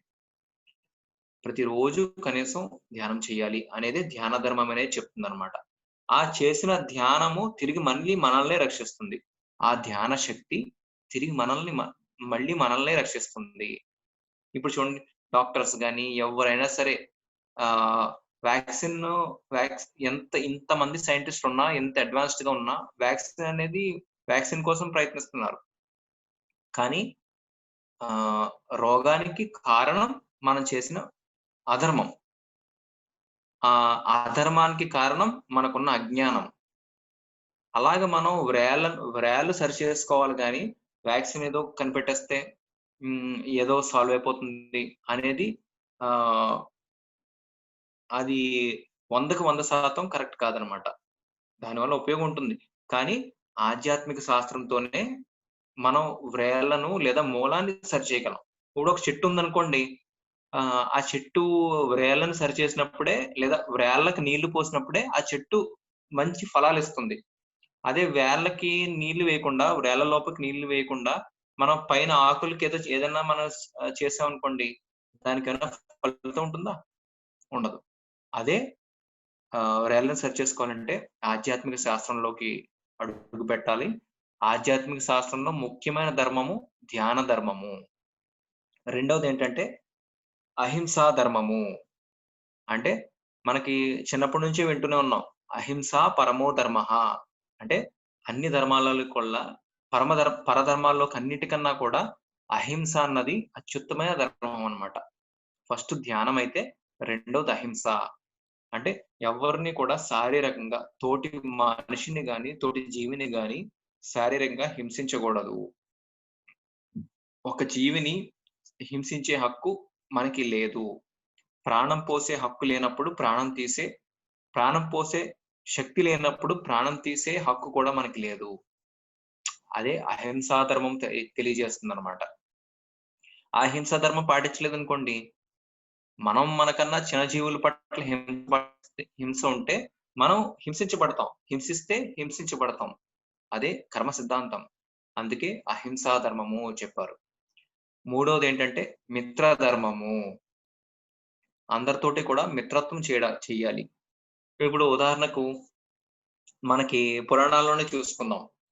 ఒక ఆహ్, శివుడికి పాము ఆభరణం కింద ఉందన్నమాట. అలాగే కుమారస్వామికి నెమలి ఆభరణం కింద ఉంది. వినాయకుడికి ఆహ్, ఎలుక ఆభరణం కింద ఉంది. అంటే ఈ దేవుళ్ళందరూ మనకేమని తెలియజేస్తున్నారంటే గనక, ప్రతి జంతువుతోటి మనం స్నేహంగా ఉండాలి. స్నేహాన్ని నెరపాలి. అవి మన స్నేహం కోసం అవి ఎదురు చూస్తూ ఉంటాయి. అలాగే మనం ఒక అడుగు ముందుకు వేసి మనం ఎదుటి వాళ్ళతో స్నేహం చేయాలి. అంతేగాని నన్ను ముట్టుకోకు నామాలకాకి అన్నట్టు ఉండకూడదు అనేది స్నేహ ధర్మము తెలియజేస్తుందన్నమాట. ఎప్పుడైతే ధ్యానం ద్వారా మనతో మనం స్నేహం చేస్తామో, మనం ఆటోమేటిక్‌గా అందరితోటి స్నేహం చేయగలుగుతాం అన్నమాట. కాబట్టి స్నేహ ధర్మం అనేది మూడవది. నాలుగవదేంటంటే కరుణా ధర్మము. మనం ధ్యానంలో ఉన్నాం సరే, మనం బాగున్నాం సరే, మనం ఏదైతే మన దగ్గర ఉందో, అది మన చేతనైనంత సహాయం మన తోటి వాళ్ళకి కూడా చేయాలన్నమాట. అదే కరుణా ధర్మము. ఉదాహరణకి ఎవరైనా ముసలావిడ బస్సు ఎక్కి నుంచున్నారనుకోండి, మనం మన ధర్మం ఏంటి? మనం లేచి ఆవిడకి కూర్చోవడానికి ప్లేస్ ఇవ్వడం అనేది మన కరుణా ధర్మం అన్నమాట. లేదు నేను ఫస్ట్ వచ్చాను కదా! నేను కూర్చోవచ్చులే పర్లేదనుకుంటే అది మన ధర్మం కాదు. అదే కరుణా ధర్మం. అంటే మనం ఏదైనా చేతులతో చేసేదాన్ని కరుణ అంటారన్నమాట. మనకన్నా తక్కువ ఆర్థిక స్థితిలో ఉన్న వాళ్ళకి చేతనైనంత సాయం చేయటము. హ్మ్. మనకన్నా ఆహ్, ధ్యానంలో గాని, జ్ఞానంలో గాని ఇంకా కొంచెం నేర్చుకోవాల్సిన వాళ్ళకి మనం వాళ్ళకి చెప్పడము. వాళ్ళకి చేయూతనందించడము. ఇదంతా కూడా కరుణా ధర్మంలోకి వస్తదన్నమాట. నాలుగోది కరుణా ధర్మం. ఐదోదేంటంటే శాంత ధర్మము. హ్మ్. మనం జ్ఞాన నవరత్నాల్లో కూడా చెప్పుకున్నాం. సహనమే ప్రగతి అని చెప్పేసి. అంటే మనం ఎంత సహనంగా ఉంటామో, ఎంత శాంతంగా ఉంటామో మన జీవితంలో అంత ప్రగతి ఉంటుందన్నమాట. అంటే మనం ఎంత శాంత ధర్మం పాటిస్తామో, ఆ ధర్మం మళ్ళీ మనల్ని తిరిగి అలా కాపాడుతుందన్నమాట. ధర్మో రక్షతి రక్షితః కదా! అదే మనం శాంతంగా లేము, అసహనంతో ఉన్నాము. మన ఎమోషన్స్‌ని, మన ఎనర్జీని ఎప్పటికప్పుడు వేస్ట్ చేసుకుంటున్నాం అనుకోండి, మన దగ్గర ఎనర్జీ ఉండదు. రిలేషన్‌షిప్స్ పాడైపోతూ ఉంటాయి. హ్మ్. మనం ఒక అడుగు ముందుకు, 2 అడుగులు వెనక్కి వేసినట్టు ఉంటదనమాట. అదే మనం ఈ శాంతం అనేది ఎప్పటికప్పుడు మనం శాంతం అనేది అలవాటు చేసుకుంటే, మనకి ముందుకు వెళ్ళిపోవడమే గాని, వెనక్కి వెళ్ళిపోవడం అనేది ఉండదు. అందుకే శాంత ధర్మము. తర్వాత ఐదో ధర్మం. ఆరో ధర్మం ఏంటంటే స్వాధ్యాయ ధర్మము. ఒక ధ్యానం చేసుకోవడం ఒకటే కాదండి. చక్కటి మంచి మంచి పుస్తకాలు చదవాలనమాట. యోగుల పుస్తకాలు.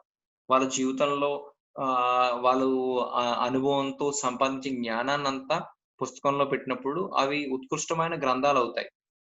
ఆ గ్రంథాలను ఎప్పుడైతే వాళ్ళ జీవిత అనుభవాలు చదివామో, మన బుద్ధి కూడా ఎంతో వికసిస్తదనమాట. మన మన మన పురోగతి కూడా ఎంతో అద్భుతంగా ఉంటుంది. అందుకే పుస్తకాలనేవి మన పురోగతికి షార్ట్ కట్ లాంటివన్నమాట. వాళ్ళ జీవితం అంతా కష్టపడి వాళ్ళు సాధించిందని ఒక పుస్తకంలో పెడతారు యోగులు. ఆ యోగుల పుస్తకాలు చదవడం ద్వారా మనలో కూడా ఎంతో పురోగతి వస్తది.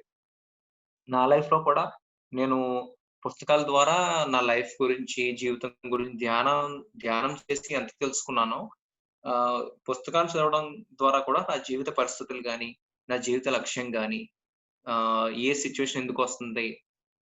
ఏం నేర్చుకోవాలి అనేవన్నీ కూడా చక్కగా అర్థమయ్యాయన్నమాట. కాబట్టి ధ్యానం చేయడం ఎంత ముఖ్యమో, పుస్తకాలు చదవడం కూడా అంతే ముఖ్యం. గొప్ప గొప్ప యోగుల పుస్తకాలున్నాయి. 'యోగానంద పరమహంస ఉపయోగాత్మకత', ఓషో, ఓషో రజనీష్ పుస్తకాలు, పత్రి సార్ బ్రహ్మర్షి పతామహ పత్రిజీ అద్భుతమైన చిన్న చిన్న పుస్తకాలన్నీ ఉంటాయి. ఆ సార్ పుస్తకాలు. ఇలాగ ఎంతో మంది యోగులు హ్మ్. ఆ పుస్తకాలన్నీ కూడా ఇప్పుడు కొత్తగా 'సీతాయనం' అనే పుస్తకం వచ్చింది. ఎంత అద్భుతంగా ఉందో. మనకి తెలియని రామాయణం గురించి, అసలైన రామాయణం గురించి తెలియజేస్తదనమాట 'సీతాయనం' అనే పుస్తకం. ఆ పుస్తకం ద్వారా ఎన్నో ఆధ్యాత్మిక పాఠాలు నేర్చుకోవచ్చు. అలా కొన్ని లక్షల పుస్తకాలున్నాయి. ఆ పుస్తకాలు మనం ఎప్పుడు కూడా రోజుకొక గంట పుస్తకాలకు కేటాయించాలండి. అలా చేయడం అనేది కూడా మన ధర్మం అన్నమాట. దాన్నే స్వాధ్యాయ ధర్మము అంటారు. తర్వాత ధర్మం వచ్చేసి హ్మ్. ఆహార ధర్మము, ఆరోగ్య ధర్మము లేదా శరీర ధర్మము. మనం ధ్యాన నవరత్నాల్లో కూడా చెప్పుకున్నాం గదా! దేహమే దేవాలయం అని చెప్పేసి. అంటే మన శరీరం దేవాలయంతో సమానం. ఈ దేవాలయం పట్ల కూడా చక్కటి ధర్మం, ఈ దేహ ధర్మాన్ని నిర్వర్తించాలి. అంటే మన శరీరంలో ఇప్పుడు ఒక కారుందండి. కారులో పెట్రోల్ వేసిన కార్‌లో డీజిల్ వేస్తే ఏమవుతుంది? నడుస్తుంది. కానీ త్వరగా పాడైపోతుందనమాట. అదే విధంగా ఈ శరీరంలో ఆహ్, ఈ శరీరం అనేది శాకాహారానికి నిర్మితమైనది. చక్కటి శాకాహారం, సాత్వికాహారం తినాలి తప్పితే మాంసాహారం తినడం వల్ల ఈ శరీరం త్వరగా పాడైపోతుంది. అంతే కాకుండా వెల్లుల్లి తినకుండా ఉండడము. వెల్లుల్లనేది ఆహ్, ఒక శాకాహార కుటుంబంలో ఉండే మాంసాహార వస్తువనమాట. వెల్లుల్లి ఎక్కువగా తినడం వల్ల మాంసాహారం తినాలనే కోరిక కూడా పెరిగిపోతదండి. అంటే అంత రజోగుణపరమైన ఆహ్, లక్షణాలన్నీ కూడా ప్రేరేపిస్తది వెల్లుల్లనేది. కాబట్టి వెల్లుల్లి తినకుండా ఉండడము, ఎప్పటికప్పుడు ఫ్రెష్‌గా తినడము, వేడి వేడిగా ఫ్రెష్‌గా. సాంబార్ అది ఫ్రిడ్జ్‌లో వేసుకున్నది తినకుండా ఉండడము. ఇవన్నీ కూడా మన ఆహార ధర్మాలు, మన ఆరోగ్య ధర్మాలు. ఎందుకంటే ఆరోగ్యం అనేది బయట వాళ్ళు ఇచ్చేది కాదు. మనకు మనం కాపాడుకునేది. మనం ధర్మం పాటించడం వల్ల, మనం ధ్యానం చేసుకోవడం వల్ల, మనం చక్కగా ఈ సరైన ఆహారం తీసుకోవడం వల్ల, ఇది మన ఇది శరీర ధర్మం తెలియజేస్తుందనమాట. తర్వాత 8వది వినయ ధర్మము. మనకు చూడండి పాట కూడా ఉంది. మౌనంగానే ఎదగమని మొక్క నీకు చెప్తుంది. ఎదిగే కొద్దీ ఒదగమని అద్దమందులో ఉంది అని చెప్తుంది. అంటే మనం ఎదిగే కొలిది కూడా ఒదుగుతూ ఉండాలన్నమాట. అదే ఆధ్యాత్మికత చెప్తుంది. అంతేగాని నేను చెప్పేస్తున్నాను 100 క్లాసులు చెప్పేసాను నేను మాస్టర్‌ని అనుకుంటే మన మన తాటిని తల దన్నేవాడు తల దన్నేవాడు ఇంకొకడు ఎప్పుడూ ఉంటాడంట. అందుకే ఈ సజ్జన సాంగత్యం అనేది మనకి వినయాన్ని నేర్పుతుందనమాట. ప్రతి ఒక్కళ్ళు నాకులాగా దైవ స్వరూపులే. ప్రతి ఒక్కరిలోని అనంతమైన శక్తి ఉంది అని చెప్పేసి ఆ విధంగా వినయాన్ని నేర్చుకోవడమే వినయ ధర్మం చెప్తుందనమాట. ఆ ధర్మంలో లేవనుకోండి మన అహంకారం వల్ల మనమే కిందకి దిగిపోతాం. ఉదాహరణకి ఒక వైకుంఠపాళి ఆట తీసుకుందాం మనం. మనం ఎంతో చక్కగా ఆడేసి పై వరకు వెళ్ళిన తర్వాత అక్కడ చివరిలో పెద్ద పాము నోట్లో పడిపోయి మళ్ళీ కిందకొచ్చేస్తాం అన్నమాట. మనం అహంకారంతో నాకే అన్నీ తెలుసు అనే అహంకారంతో ఉంటే గనక. అదే చెప్తుంది వినయ ధర్మం అనేది. అందుకే ఆ ధర్మంలో మనం ఉంటే ఆ ధర్మం తిరిగి మళ్ళీ మనం రక్షిస్తుంది. ఓకే. తర్వాత చివరి ధర్మము దాన ధర్మము. అంటే మనం జ్ఞాన నవరత్నాల్లో కూడా చెప్పుకున్నాం గదండీ! దానమే ధర్మము, ధర్మమే పుణ్యము. అంటే మన దగ్గర ఏదైతే ఉందో డబ్బు గాని, శక్తి గాని, జ్ఞానం గాని, సమయం గాని, ఇది మనం ఎంతో కొంత కొంచెం దానం చేయాలి. పంచితే పెంచబడుతుంది. దాచుకుంటే దోచుకోబడుతుంది. మన చేతనైనంత పంచాలన్నమాట. అలా పంచితేనే మన జీవితంలో మనం మనకు పెంచబడుతుంది. నేనిప్పుడు ఇలాగ మీ అందరికి చెప్పడం వల్ల నేనెక్కువ మీరెంత నేర్చుకుంటున్నారో తెలీదు గానీ, నేనెంతో నేర్చుకుంటున్నాననమాట. ఎందుకని? నా చెవులే గదండీ నేను చెప్పేదాన్ని వింటాయి. నేను చెప్పే మాటలకి దగ్గరగా ఉండే నా చెవులే. సో, ఏంటంటే నేను చెప్పేది నాలో ఇంకా కూడా స్థితమవుద్దనమాట. అందుకే teaching is the best way of learning అంటారు. చెప్పడం అనేది మనం నేర్చుకోవడానికి అద్భుతమైన అవకాశం అనమాట. మనం ఎంతైతే నేర్పిస్తామో, అంత మనకు నేర్చుకోవడానికి అవకాశం ఉంటదనమాట. యాక్చువల్‌గా మనం ఏదైతే నేర్చుకుంటున్నామో, అదే మనం అద్భుతంగా బోధిస్తా ఉంటాడు. మీకు ఏదైతే చెప్తున్నానో అది చక్కగా నా జీవితంలో ఆచరణలోకి తీసుకోవడానికి ప్రయత్నిస్తున్నాననమాట. అందుకే అందుకే ఈ దాన ధర్మం అనేది ఏమని చెప్తుందంటే, మనము మనకు తెలిసిన దాన్ని నలుగురికి చెప్పాలి. మన దగ్గర ఉన్న డబ్బును గాని, మన దగ్గర ఉన్న శక్తిని గాని, మన దగ్గర ఉన్న సమయాన్ని గాని, మన దగ్గర ఉన్న జ్ఞానాన్ని గాని, మనం ధర్మం చేయాలి. ఆ ధర్మమే పుణ్యము అనబడుతుంది. చూడండి, మనకి జ్ఞాన నవరత్నాల్లో కూడా ధర్మం అనేది 2 సార్లు వచ్చిందనమాట. దానమే ధర్మము, ధర్మమే పుణ్యము.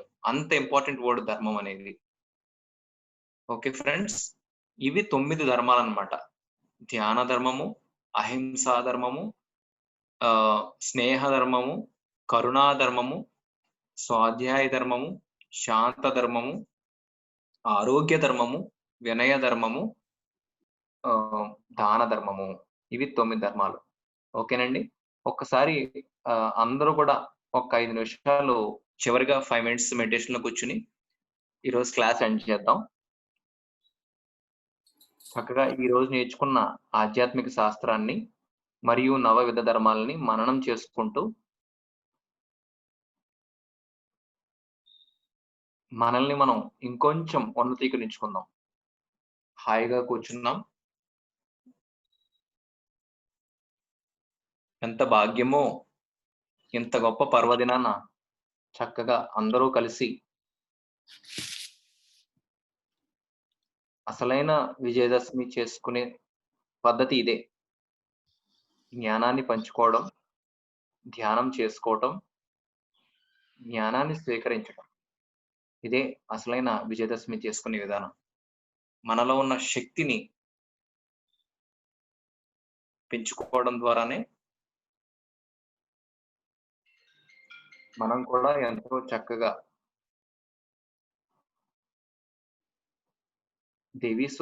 దేవతా స్వరూపులం అవుతాం. ఒక్క 5 నిమిషాలు దయచేసి ఎవరూ కళ్ళు తెరవద్దు.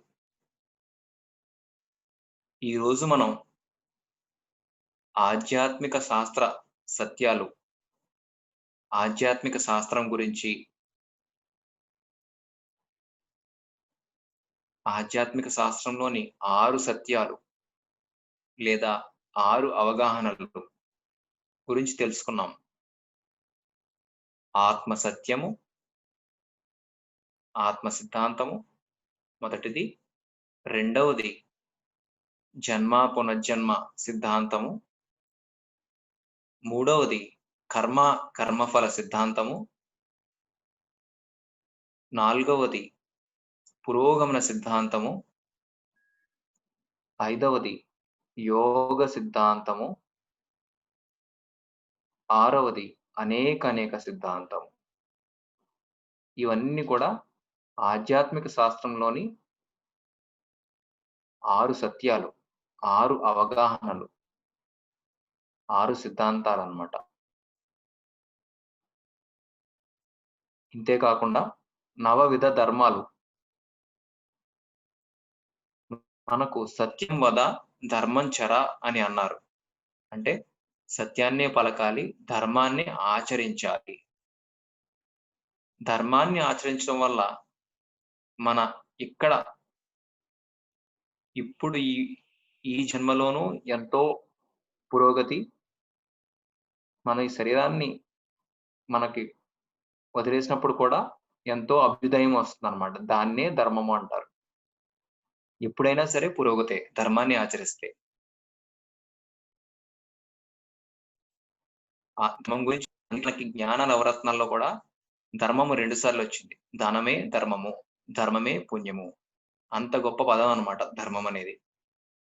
ఈరోజు 9 ధర్మాలు మళ్ళీ మనం తెలుసుకున్నాం. మళ్ళీ తెలుసుకుంటూనే ఉండాలి. వింటూనే ఉండాలి. అలా విన్నప్పుడే మన జీవితంలో ఆచరణలో పెట్టగలుగుతాం అన్నమాట. శ్రవణం చేస్తూ, మననం చేసుకుంటూ, నిధిధ్యాసన పెట్టినప్పుడే ఏదో ఒక రోజుని వీటన్నిటికి సాక్షిగా కూడా అవుతాం. ధ్యాన ధర్మము, అహింసా ధర్మము, మిత్రధర్మము, కరుణా ధర్మము, స్వాధ్యాయ ధర్మము, శాంత ధర్మము, ఆరోగ్య ధర్మము, వినయ ధర్మము, దాన ధర్మము. ఇవి 9 ధర్మాలు. 6 ఆధ్యాత్మిక సత్యాల గురించి మరియు 9 నవవిధ ధర్మాల గురించి ఈరోజు తెలుసుకున్నాం మిత్రులారా. ఆఖరి 3 నిమిషాలు శ్వాస మీద ధ్యాస. హాయిగా ఈరోజు చక్కటి ధ్యానం చేయడమే కాకుండా జ్ఞానం తీసుకున్నాం.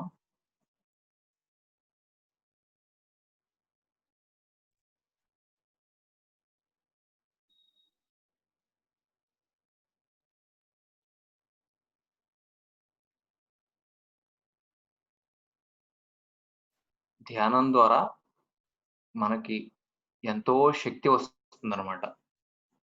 శ్వాస మీద ధ్యాస పెట్టి ధ్యానం చేయడం ద్వారా ఎంతో విశ్వమయ ప్రాణశక్తి వస్తుంది. ఆ శక్తిని మనం చక్కగా వినియోగించుకోవాలి అంటే మనం ఇటువంటి జ్ఞానం ఎప్పటికప్పుడు వింటూ ఉండాలి. లేదా చక్కటి యోగుల పుస్తకాలు చదువుతూ ఉండాలి. అప్పుడే ఎలాగైతే డబ్బులు సంపాదించడం ఒక ఎత్తు, దాన్ని సరైన విధంగా వినియోగించడం ఒక ఎత్తో, అలాగే శక్తిని మనం సంపాదించడం ఒక ఎత్తు, ఆ శక్తిని సరైన విధంగా వినియోగించుకోవడం ఒక ఎత్తు. ఆ యొక్క దైవశక్తిని మనం చక్కగా వినియోగించుకోవాలి అంటే గనక ఈ యొక్క స్వాధ్యాయము, సజ్జన సాంగత్యము తప్పనిసరి. ఆఖరి 2 నిమిషాలు.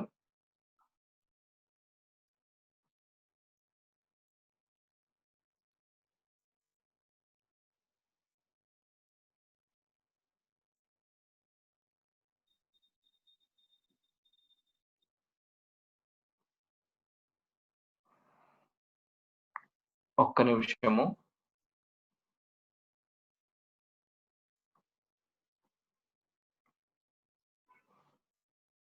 Thirty seconds.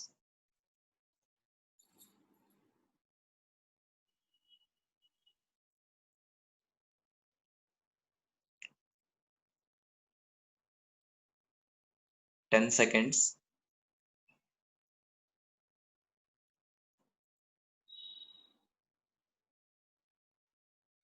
5, 4, 3, 2, 1. నెమ్మదిగా 2 చేతులు 2 కళ్ళ మీద పెట్టుకుంటూ 5 అంకెలు లెక్కపెట్టి 5, 4, 3, 2, 1. నెమ్మదిగా 2 చేతుల్ని 2 అరచేతుల్ని 2 కళ్ళ మించి తీస్తూ ధ్యానానికి, మన గురువులకి, మన స్నేహితులకి, మన తల్లిదండ్రులకి, మన కుటుంబ సభ్యులకి కృతజ్ఞతలు చెప్పుకుంటూ కళ్ళు 2 తెరుద్దాం. సరే, ధ్యానానికి మనకు మనమే చప్పట్లు కొట్టుకుందాం. అద్భుతం సూర్య, చాలా బాగుంది. Thank you madam.